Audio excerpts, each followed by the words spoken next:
Welcome to the Great Detectives of Old Time Radio. From Boise, Idaho, this is your host, Adam Graham. If you have a comment, send it to me, box13 at greatdetectives.net.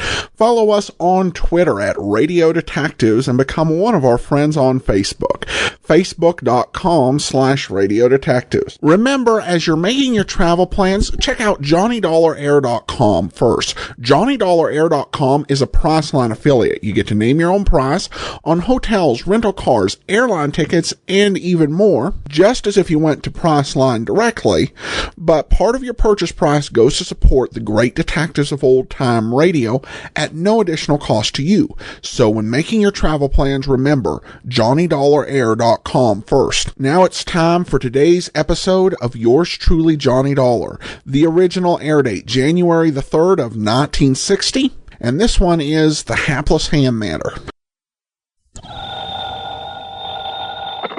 Johnny Dollar. Dollar, the investigator? That's right, insurance investigator. Then you're the man I want, the man I need, immediately. Well, it just happens I'm late for an appointment, Mr. What did you say your name is? I didn't, but it's Lynch. Walter E. Lynch. And you must come out here right away, Mr. Dollar. Protect me. Protect you? Yes. I live over here in Manchester. Manchester, Connecticut? Yes, that's right. My address is 13421 Peachtree Lane. 13421 Now, Peachtree. can you come out here right away? Well, I told you I have an appointment to keep. Then I hope it's a brief one. You'll come here as soon as you're through with it? Well, that depends, Mr. Lynch. What seems to be the trouble? Well, I thought I made it clear to you, Dollar. My life has been threatened. Well, isn't that something for the police to handle? The police? After all, unless there's insurance involved. Why, of course there is. My own. Oh, what company, Mr. Lynch? Company? Yeah, that's right. Well? Now, what is the matter with you? What difference does it make? If my life is in danger, I need your protection. Okay. Who made this threat against your life, and why? Oh, good heavens, man, do I have to go into that sort of detail on the telephone? Well, unless I know what this is all about, and, look, you didn't answer my question, Mr. Lynch. Have you told the police about this? Do you think I'd call on you if I had? But if your life has been threatened, the thing And I to do... tell you it has. What is the matter with you? All right, then, call in the police. Now, you listen to me, Dollar. Meantime, if I find any legitimate reason why I should make an investigation, Don't you understand? I'm not asking for investigation. I'm asking for protection. And I tell you, the people for you to call... You have my name, you have my address. Now, you get on over here. But don't you see? I can't... shall be waiting for you. Mr. Lynch. Okay, mister, go ahead and wait. Of all the crackpots. I wonder, though. Yeah? Johnny? Yeah, that's right. Pat McCracken, Johnny, Universal Adjustment. Oh, say, Pat, will you find out for me what company, if any, holds a policy on a Walter E. Lynch over in Manchester? Sure, Johnny. But listen, I thought you were going to be here in my office at 10 o'clock sharp. Pat, I'm sorry, but I this need your signature on a deposition for that arson matter you covered last I week. know. And I've got to have it right away. See, one of our men will take it with him out to the coast on the 10:30 plane.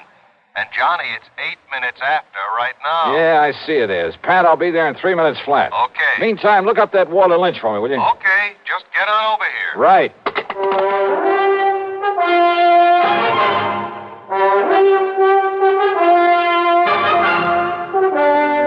CBS Radio brings you Bob Bailey in the exciting adventures of the man with the action-packed expense account, America's fabulous freelance insurance investigator. Yours truly, Johnny Dollar.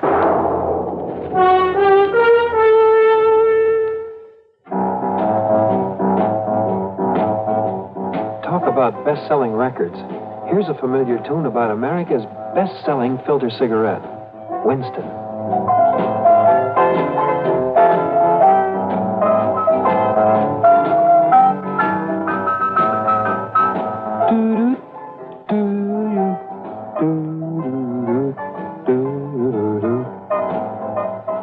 Winston gives you real flavor, full, rich tobacco flavor. And you know, that's because only Winston has filter blend up front. Choice, flavorful tobaccos, specially selected and specially processed for filter smoking. No wonder Winston tastes good, like a cigarette should. Smoke Winston. And now, Act One of yours truly, Johnny Dollar.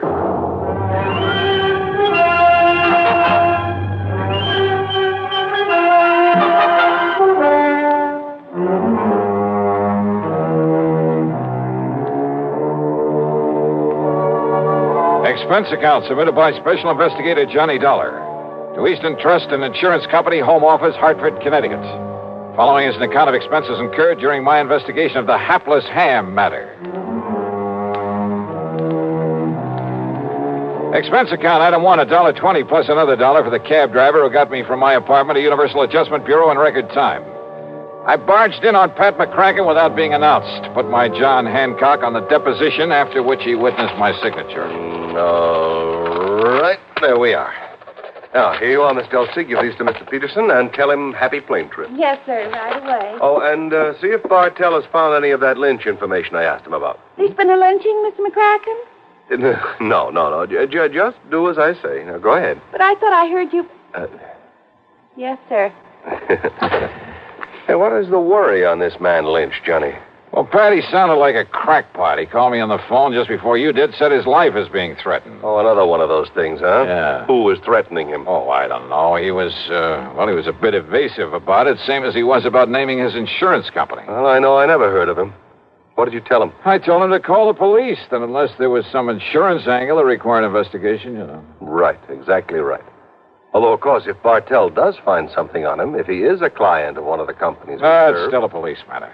Why call on me to play bodyguard? Well, Johnny, if you would have your telephone number unlisted, you'd save yourself a lot of these nuisance calls. Yeah, I know. Oh, yes? Here's a photostat of the lynch policy Mr. Martell said you asked him for. Oh, then there is one. Thank you. And I thought you were talking about some kind of a lynching somewhere, Mr. McCracken. Isn't that fun? Yes. Thank you. Thank you, Miss Delsey. That'll be all. Well, I was only... Yes, sir. Now, let's see, Johnny. Walter E. Lynch. Policy issued 1954, Eastern Trust and Insurance. Face value is... Yeah, I see. 50,000 smackers. Yes, a lot of money. Let's see the name of the beneficiary. Oh, well, a nephew, Fred Lynch, New York City address. I wonder, Johnny. So do I. How well Freddie and his uncle get along. Named him as beneficiary. 5 or 6 years ago, things can change, Pat. There's one way to find out. And with $50,000 to be paid out if anything does happen. Yes. Go ahead, Johnny. Go ahead and pay Mr. Walter Lynch a little visit. At company expense? Well, now, Well? Oh, sure, why not? I'll notify Eastern that we've assigned you to this, but that you'll send your expense account directly to them. Okay? Okay.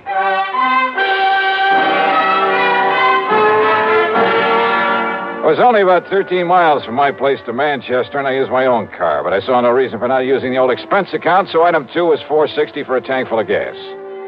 The address Mr. Lynch had given me turned out to be in a rather nice residential section.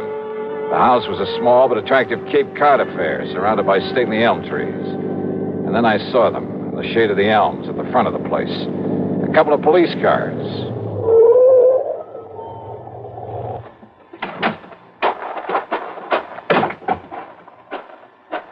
Just a minute there, mister. Huh? Oh, hi, officer. Who are you and what do you want around here? Oh, my name is Dollar, Sergeant Johnny Dollar, insurance investigator. I came here to see Mr. Lynch. Insurance investigator, huh? Any credentials? Better let me see them. Sure, you're okay. Here you are. Hey, what's happened around here? Okay, Dollar. You boys act pretty fast, don't you? What do you mean? Is Mr. Lynch in some kind of trouble? I'd call it worse than trouble, Dollar. He's dead. He's what? That's right. Murdered. Well, then I'd better get inside there and see what's what. Yeah, Dollar. Sure, maybe you better.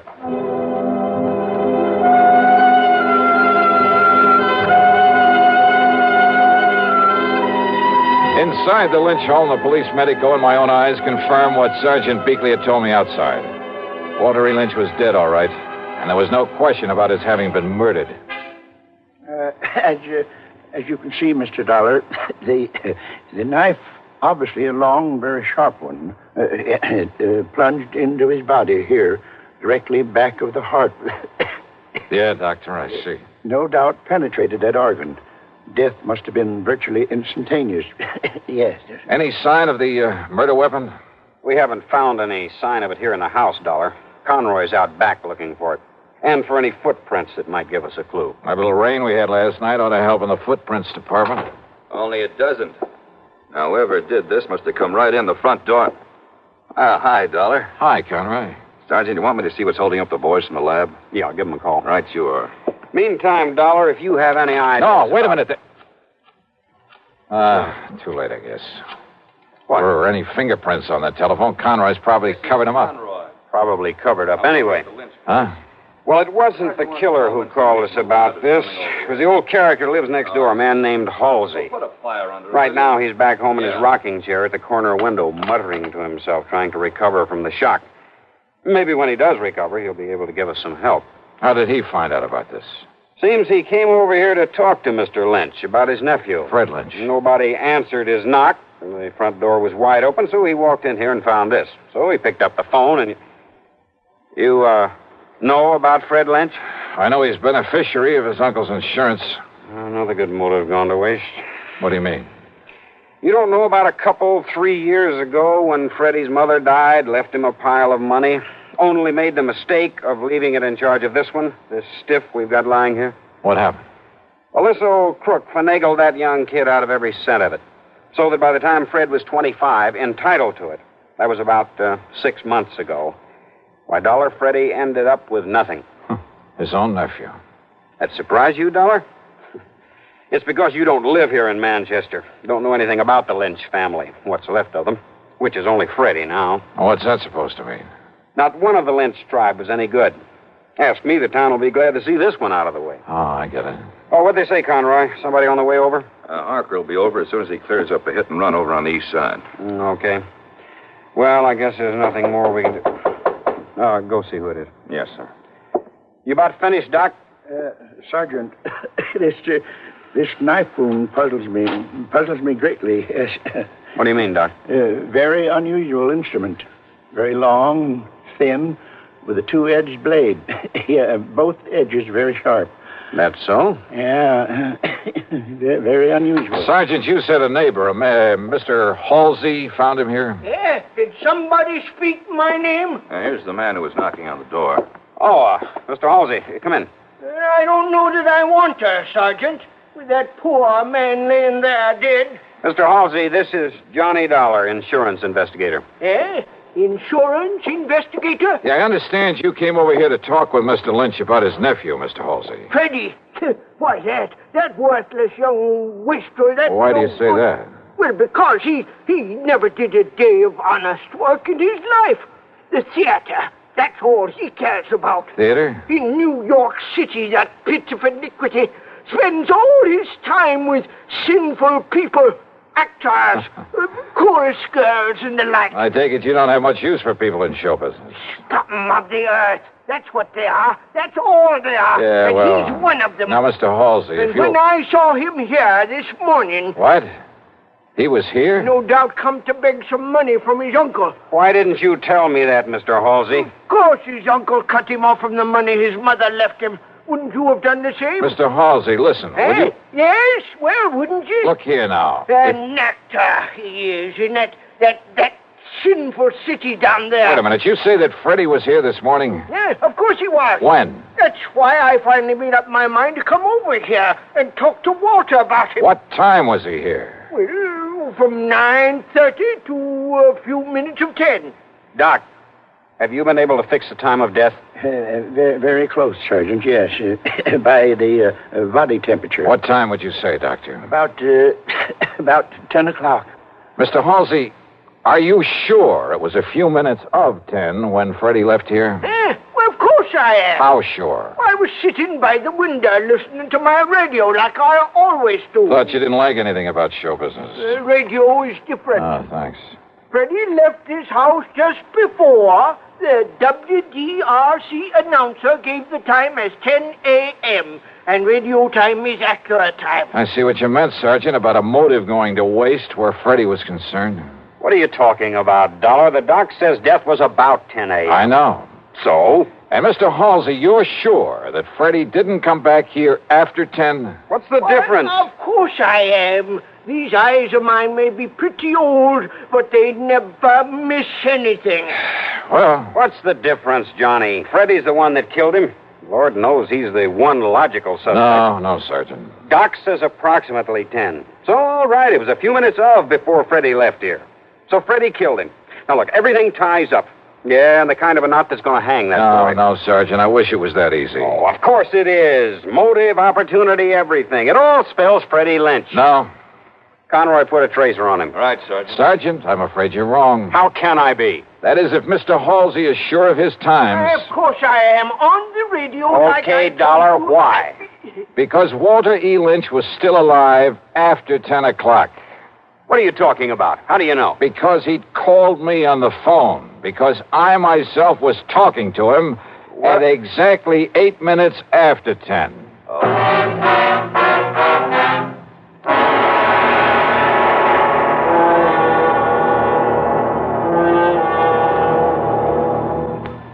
We'll continue with Act Two of yours truly, Johnny Dollar, in exactly 1 minute. Here's Hollywood star Mona Freeman. Who feels like acting with a miserable cold? I relieve cold distress the fast way with 4-way cold tablets. Yes, tests of all the leading cold tablets proved 4-way fastest acting. Amazing 4-way starts in minutes to relieve muscular pains and headache, reduce fever, calm upset stomach, also overcomes irregularity. When a cold strikes, do what I do. Take 4-way cold tablets. It's the fast way to relieve nasty cold distress and feel better quickly. 4-way, only 29 cents. Now, here's a word about another fine product of Grove Laboratories. Had dandruff for years? Now get rid of it in 3 minutes with Fitch Dandruff Remover Shampoo. 3 minutes with Fitch regularly is guaranteed to keep unsightly dandruff away forever.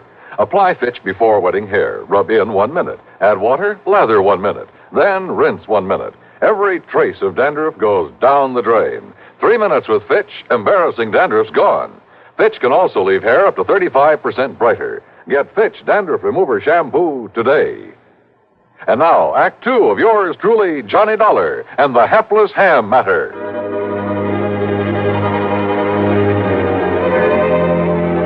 No question about it. I was the perfect alibi for Freddie Lynch. Freddie had left his uncle's house a few minutes before 10. I had talked with his uncle at 8 minutes after 10. Yeah, and when the police checked up, they learned that Freddie had taken a bus to New York at 10:15.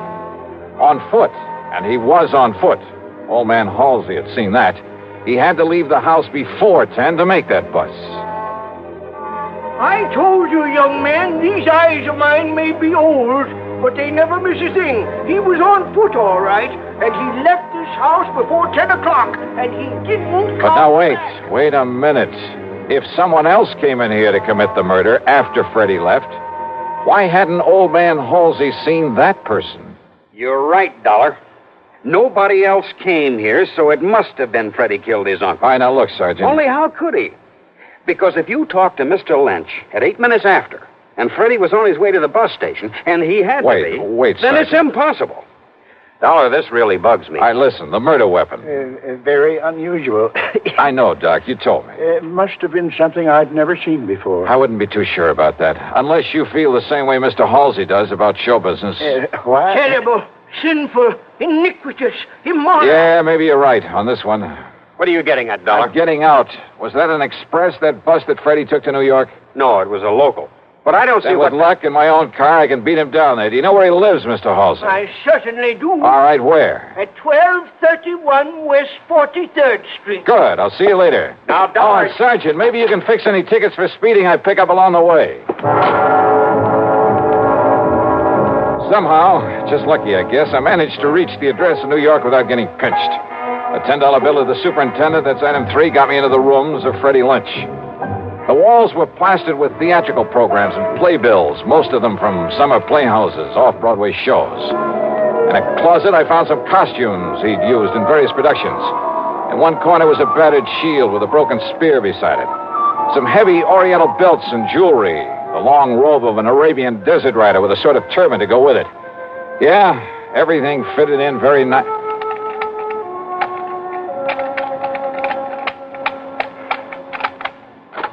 Hey, yeah, wide open, Freddie, wide open, just the way you left it. Come in, kid. I beg your pardon? Kind of careless, but it's all right. It's okay. Hey, who are you? You kidding? Jerry Allen, the agent, you know. Agent? Yeah, where you been, Freddie? When you didn't answer the letter and the telegram I sent you, where you been, huh, kid? Oh, you're a theatrical agent? What else?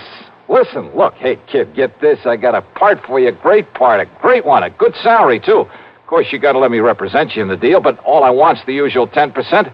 Well, how about it, huh, kid? Jerry, Allen, you say? Yeah, sure, that's right. Oh, we never been introduced, but I caught you in half a dozen things, and you're good, boy. Good, real good. Well, I like to think so. Sure you are. And being it's my business, I got to keep adding to my stable of actors. See what I mean? So if you want this part, well... I don't think so, What? Mr. Allen. What are you talking about? Well, I'm thinking of giving up the theater. Oh, now, wait a minute. Wait a minute, kid. You fallen heir to a fortune or something? Why do you say that? Of course, if you don't want the part. No, wait. Perhaps I'd better do another play or two. Good. And you'll let me represent you? Well, Freddie? Oh, why not? Well, if the part is good. Is the part good? It's great, kid. It's great. And if this thing doesn't hit Broadway the first time out... Hey, listen. It's a new play written by Johnstone. You get that? Johnstone? No, I'm afraid I don't recall ever... Oh, sure you've heard of him. Why, man, he's had more hits. Oh, and listen, Freddie. Listen to this part. All right. I'm listening. Okay, starts out a young man, just about your age. Second act is 20 years later. Hey, you think you can do it? Why? Of course, my good man. Good. And the third act, well, now that part may be a little tough. You got to kind of make like you're about 60. Why, there's no problem at all, Mr. Allen. No problem at all. Oh, only it's a shaky old man, like he's scared to death all the time. All right, listen. All fear has clutched me by the throat. The overpowering terror. Willing up. Oh, hey, that's great. Come on, keep it up, Freddie boy. Keep it up. Well, see, of course, if I had a script, Scared, remember? Scared. Say something like, you must come here right away to protect me. You must come here right away to protect me. Oh, that's great. Now, say my life is in danger. I've been threatened, Mr. Dollar. My very life is in danger. What? Dollar? That's right. Johnny Dollar. Why, this was all a trick. Yeah, and you fell for it like a ton of bricks. The same voice you faked over the telephone to sound like your uncle. Oh, no, listen. Killed him, left his home knowing that nosy old neighbor would swear as to when you left.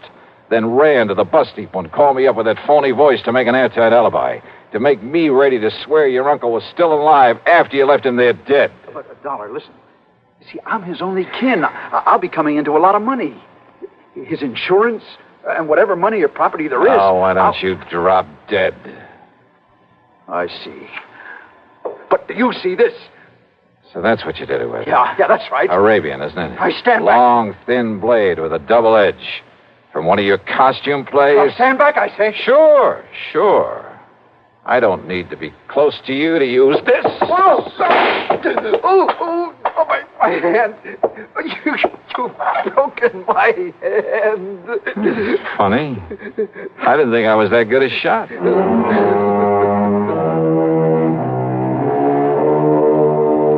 So now I'll have to make another deposition for the sake of another trial. And I'm sure that hamming it up in court won't keep Freddie from playing out the rest of his life in front of a captive audience.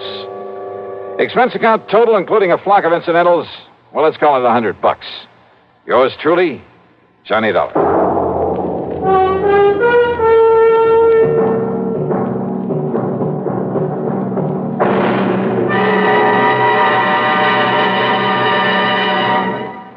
Now, here's a word from our star about the case he'll investigate on next week's program. Thanks, Daniel. It's called The Unholy Two Matter and involves a pair of characters who fit that description perfectly. One of them a killer. And if you're at all curious about what to do when you've got the situation well in hand and then suddenly a gun is shoved into the middle of your back, well, join us, won't you? Right here on your favorite station at the usual time on Sunday. Yours truly, Johnny Dollar.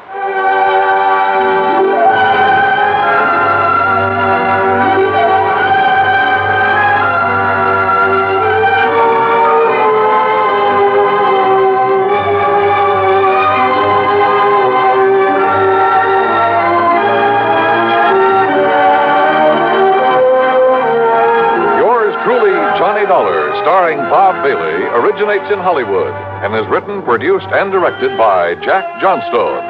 Heard in our cast were Virginia Gregg, Chet Stratton, Lawrence Dobkin, Sam Edwards, Herb Ellis, Ralph Moody, and Junius Matthews. Be sure to join us next week, same time and station, for another exciting story of yours truly, Johnny Dollar. This is Dan Coverly speaking. Next, Ray Bradbury's science fiction classic 0 Hour as suspense follows on the CBS Radio Network.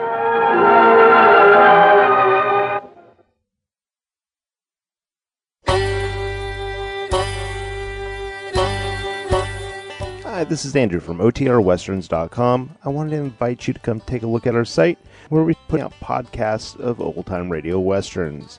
Check us out at OTRWesterns.com. You're listening to The Great Detectives of Old Time Radio with Adam Graham. Now let's get back into the show.